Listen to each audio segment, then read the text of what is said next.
اور ہمارا نوجوان آج چھو منتر والا بابا ڈھونڈ رہا ہے. وہ چاہ رہا ہے کہ ہمیں کچھ نہ کرنا پڑے, بس ہمیں کوئی کرشماتی پیر مل جائے, کوئی بابا مل جائے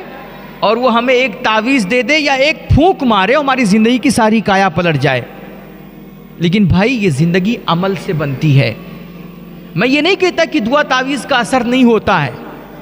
لیکن آپ عمل سے بالکل غافل ہوں, دین سے بالکل بیزار ہوں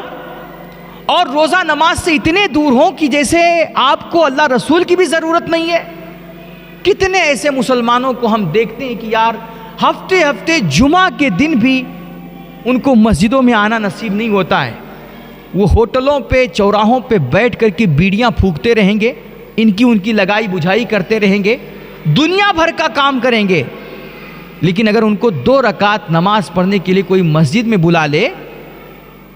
تو ایسا جی چرائیں گے, اتنا گھبرائیں گے کہ جیسے ان کو کوئی پھانسی پہ لے جانے کے لیے بول رہا ہے. تو آپ عمل سے اتنے غافل ہوں, دین سے بالکل بیزار ہوں اور 5 منٹ مصلی پہ کبھی بیٹھنا تک گوارا نہ کریں, اور آپ سوچیں کہ نہیں بس پیر صاحب ہمیں دعا کریں گے اور مولوی صاحب تعویذ دے دیں گے, ہماری زندگی خوشحال ہو جائے گی. تو یہ آپ کی بھول ہے. ایک صاحب میرے گھر پہ آئے, اسی طرح کے تھے, اور وہ آ کر کے دنیا بھر کی اپنی پریشانیاں سنانا شروع کر دیے کہ یہ پریشانی, وہ پریشانی, فلانا پریشانی, دھماکہ پریشانی. کافی دیر تک وہ اپنی کہانیاں سناتے رہے. اس بیچ میں یہ سوچتا رہا کہ اللہ اتنی ساری ان کی پریشانیوں کے بیچ میرا اپنا کیا رول ہو سکتا ہے, میں ان کے لیے کیا کر سکتا ہوں. لیکن ان کی کہانیاں بند نہیں ہوئی تو بالآخر مجھے ان کو مجبوراً روکنا پڑا. میں نے کہا بھائی رکیے, میں سمجھ رہا ہوں کہ آپ بہت پریشان ہیں, لیکن بتائیے یہ ساری پریشانیوں کے لیے میں کیا کر سکتا ہوں. تو انہوں نے کہا حضرت آپ اپنی ہتھوا سے ہمیں کچھ دے دیا جائے, کوئی ایک تعویذ بنا دیجئے, ہو سکتا ہے اللہ یہ ساری پریشانیاں دور کر دے. میں سوچنے لگا اللہ ان کے کورٹ کچہری کے معاملات ہیں, گھریلو ناچاکیاں ہیں, میاں بیوی کے جھگڑے ہیں, خاندانی تعلقات ٹھیک نہیں ہیں, اتنے سارے معاملات ان کے ہیں. یہ سب اگر صرف ایک تعویذ سے دور ہو جائیں تو پھر اللہ رب العزت نے کتاب ہدایت کیوں نازل فرمائی. یہ لاکھوں لاکھ مصطفیٰ کریم کی حدیثیں, آپ کی تعلیمات, زندگی کے ایک ایک موڑ پہ آپ کی رہنمائیاں, یعنی زندگی جینے کے اصول, آداب معاشرت, حقوق زوجیت, حقوق والدین, ایک چھوٹے کا بڑے پر کیا حق ہے, بڑے کا چھوٹے پر کیا حق ہے, پڑوسیوں کے کیا حقوق ہیں, خاندان رشتہ دار کے کیا حقوق ہیں, اور ہمیں ایک دوسرے کے ساتھ کیسا رویہ اپنانا چاہیے, بات چیت کا طریقہ کیا ہے, کھان پین کا طریقہ کیا ہے. یہ جو سب کچھ ہمیں بتایا گیا ہے, ہمارے نبی نے جو ہمیں تعلیم دی ہے, یہ سب کس لیے ہیں؟ اگر یہ ساری زندگی کے معاملات صرف ایک دعا تعویذ سے ٹھیک ہو سکتے ہیں تب تو بھائی ان تمام چیزوں کو آگ لگا دینی چاہیے.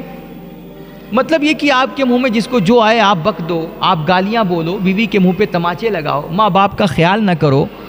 اڑوس پڑوس کو ستاؤ, بھائی بہن سے آپ کا تعلق ٹھیک نہ ہو, خاندان رشتہ دار میں کسی سے جمتی نہ ہو, اور پھر جب زندگی جہنم بنے, گھر اجڑے, بربادی آئے اور کورٹ کچہری کے معاملات ہوں,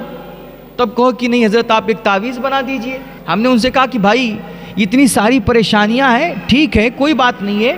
لیکن آپ کو نماز پڑھنی پڑے گی, آپ کو مصلی پہ بیٹھنا پڑے گا.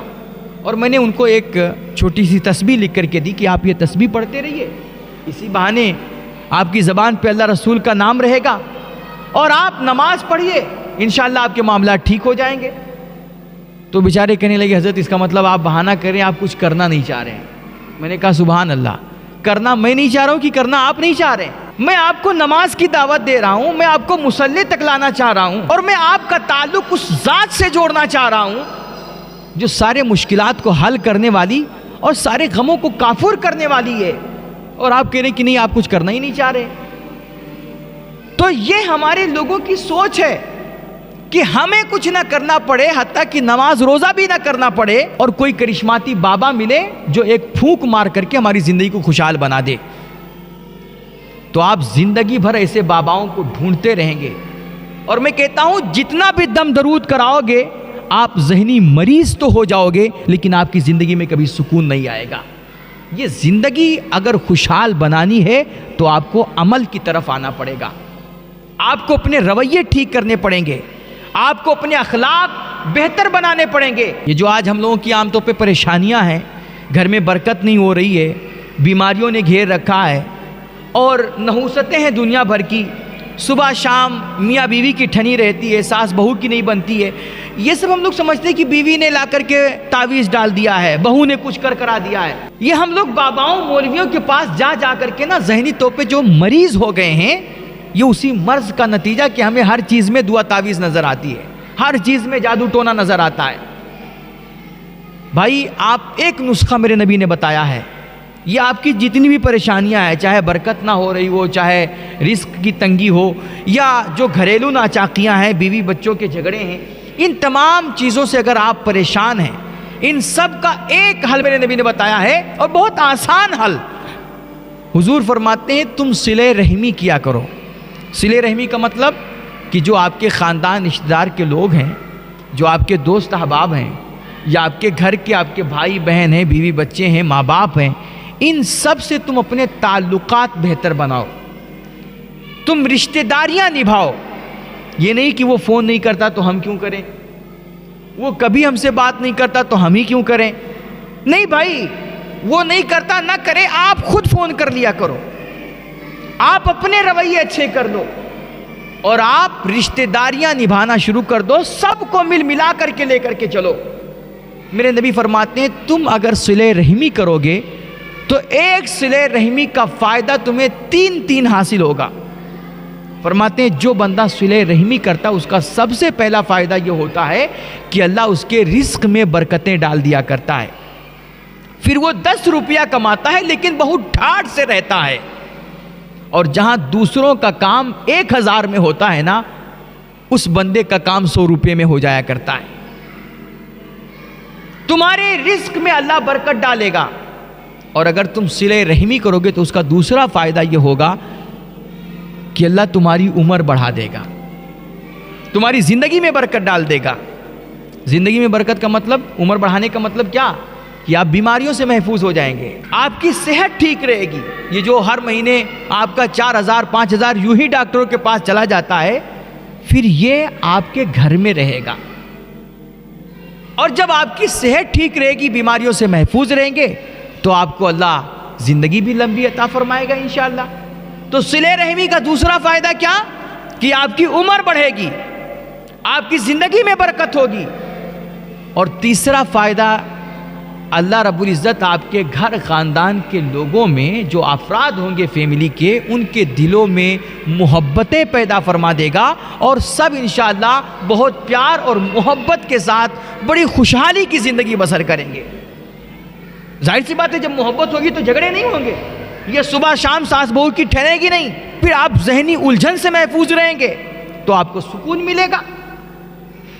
تمام طرح کی آج کل کی جو ہماری پریشانیاں ہیں آپ دیکھ لیجئے، یا تو گھر میں برکت نہیں ہو رہی ہے، یا تو پھر انسان اپنی بیماریوں کو لے کر کے پریشان ہے، اور یا پھر گھریلو معاملات میں الجھا ہوا ہے۔ ان تمام چیزوں کا جو مین ہماری پریشانیاں ہیں، ان کا ایک حل میرے نبی نے بتایا، اور بالکل آسان حل۔ فرمایا تم صلہ رحمی کرو، اللہ تمہارے رزق میں بھی برکت ڈالے گا، تمہاری عمر میں بھی برکت ڈالے گا، تمہیں بیماریوں اور امراض سے بھی محفوظ رکھے گا، اور تمہاری فیملی کو اللہ کریم خوشحال بنا دے گا، سب کے دلوں میں آپسی محبت اور الفت پیدا فرما دے گا۔ لیکن آپ جب کسی بابا کے پاس جاؤ گے تو بابا آپ کو یہ مین وجہ نہیں بتائے گا، بابا آپ کو یہی بتائے گا کہ گھر میں کسی نے جادو کر دیا ہے، بابا یہی بتائے گا کہ یہ جو میاں بیوی کے جھگڑے بند نہیں ہوتے، کسی نے سیاہی کا کانٹا ڈال دیا ہے۔ میرے بھائی، آپ ان تمام خرافات کو چھوڑیے اور عمل کی طرف آئیے، اپنے اخلاق اپنے رویے بہتر بنائیے، رب رسول کی طرف رجوع کیجیے، مصلی سے رشتہ مضبوط کیجیے، اور وقت نکال کر کے اگر دنیا میں آپ کو کوئی دکھ پہنچ بھی رہا ہے تو آپ اپنے دکھ دنیا کو مت بتائیے، آ کر کے مصلی پہ بیٹھ کر کے 2 رکعت نماز پڑھ کر کے اس کریم کو سب کچھ بتا دیا کیجیے جو تمام مشکلات اور پریشانیوں کو حل کرنے والا ہے۔ آپ دنیا کے سامنے رو گے تو دنیا آپ کے آنسوؤں کی بولی لگائے گی، اس کا سودا کرے گی۔ بابا کے پاس جاؤ گے تو وہ کہے گا کہ بھیا آپ کی پریشانیاں اسی وقت حل ہوں گی جب آپ ایک کالا بکرا لا کر کے دو گے۔ مولوی کے پاس جاؤ گے تو کہے گا کہ ہاں آپ کی پریشانیاں حل ہوں گی لیکن تعویذ بنا کر کے دینا پڑے گا، اور ایک تعویذ کا خرچہ کم سے کم 10,000 روپیہ۔ آپ مجاوروں کے پاس جاؤ گے تو کہیں گے جب تک لا کر کے تم چادر نہیں چڑھاؤ گے اور نذرانے نہیں پیش کرو گے جب تک تمہاری پریشانیاں حل نہیں ہوں گی۔ آپ دنیا کے سامنے رو گے تو دنیا آپ کے آنسوؤں کا سودا کرے گی، لیکن یہی آنسو لے کر کے جب تم مصلی پہ آؤ گے اور اللہ کی بارگاہ میں حاضر ہوگے، تم ایک قطرہ آنسو بھی اگر بہاؤ گے نا تو اللہ تمہارے آنسوؤں کو موتیوں کی طرح چن لے گا، اور تم مصلی سے بعد میں اٹھو گے، اللہ تمہاری پریشانیاں پہلے حل فرمائے گا۔ آ کر کے تو دیکھو میرے بھائی، مصلی پہ بیٹھ کر کے جب انسان اپنے دکھ اپنے کریم رب کو بتاتا ہے، خدا کی قسم اس کو اتنا سکون نصیب ہوتا ہے کہ یار ایسا سکون تو شاید جنت میں بھی آپ کو نہ ملے۔ اس لیے دنیا کے سامنے رو مت، یہ دنیا آپ کے آنسوؤں کی قدر نہیں کر پائے گی۔ دنیا کے سامنے صرف مسکراہٹیں بکھیرو، اور آنسو بہانا ہو تو اپنے کریم رب کی بارگاہ میں آ کر کے مصلی پہ بہایا کرو۔ خدا کی قسم اللہ آپ کو بڑا سکون نصیب فرمائے گا اور آپ کی زندگی کو خیر اور برکتوں سے بھر دے گا۔ خوش رہے، خوشیاں بانٹیں، اللہ ہم سب کو عمل کی توفیق رفیق عطا فرمائے۔ وآخر دعوانا الحمدللہ رب العالمین۔ السلام علیکم۔